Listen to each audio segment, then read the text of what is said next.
Hello, I'm Dr. Foster Cline, and right now we're going to talk about the second E of the 5 E's of love and logic.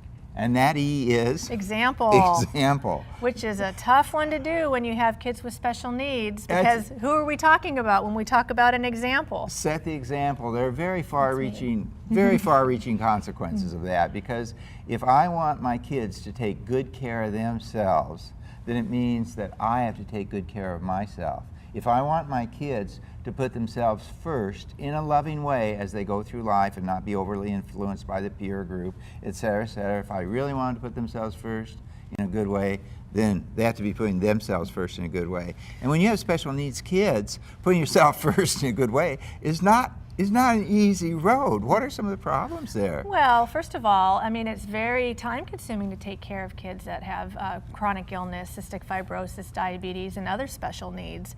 And so we parents just don't have the time and the energy to take good care of ourselves, to go out and exercise, to make sure we're getting enough sleep, to even just stop and read a good novel every now and then, to have a cup of coffee with a friend. So it's very difficult for us to take that time for ourselves and to take good care of ourselves. But the danger is that if we don't, then our kids will not learn to take care of themselves too. So for instance, having 2 children with cystic fibrosis, it's very important that my children learn how to eat right and eat properly for their medical condition. If they don't see me eating right and taking care of my body, then it doesn't matter what I say. I can say till I'm blue in the face, eat right, eat right, eat right. But if they don't see me eating right, then they're not going to do that as well, because our kids do not listen to what we say.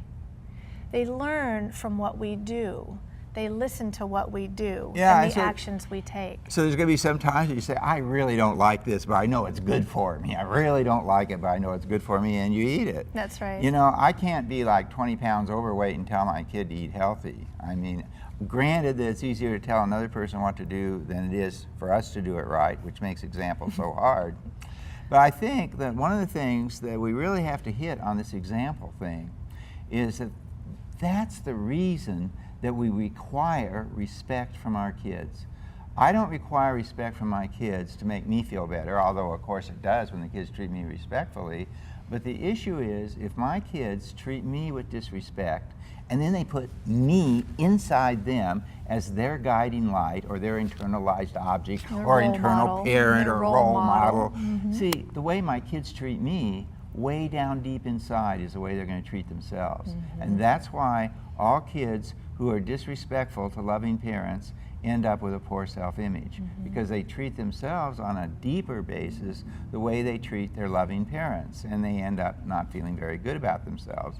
Which is very important to avoid when our kids have a chronic illness, because they already have the odds kind of stacked against them in some ways. I mean, some kids may not be able to be athletic as their peers, or when kids have repeated hospitalizations, they may not be able to excel academically. And so we want to do everything that we can to, number one, set the example so our kids are taking good care of themselves, and to do what we can, especially in such simple ways, to, just to make sure that our kids have good self-image and that they feel good about themselves. One of the last things, too, that I really want to emphasize on that is that when we're setting the example, that's a personal thing.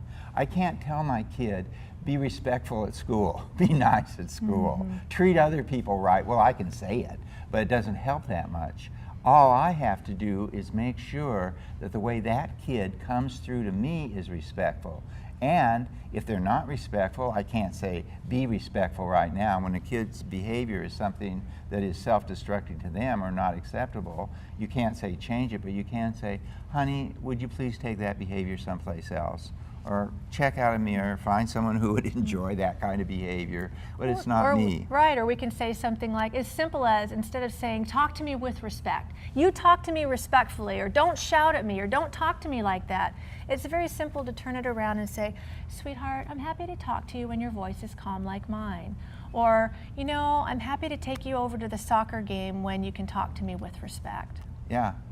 So we're I have concentrating. control over what I can do. So this whole example thing is, guys, in summary, is we're telling the kids what's good for us, and that we expect things to go on in our environment that's good for us, so that they grow up doing things that are good for them. And one thing I want to add is that we as a parent are easy to please. And so we're not requiring our kids to jump through crazy hoops to please us. I am an easily pleased parent because I just love to be around them, and my requirements are pretty basic, that my kids are respectful and kind, and I expect them to talk to me the way that I talk to them. And here's another important point. We can never expect more from our kids than what we give them. So why don't you rephrase that? So. Well, the point is, I can't expect my kids to be more respectful to me than I am to them.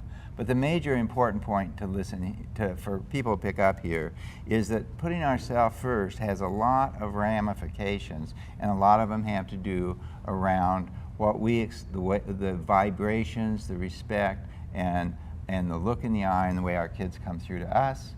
And if that's in good shape, then they'll be treating themselves in a way that's good shape too. Thank you for your interest in Love and Logic's Parenting Children with Health Issues.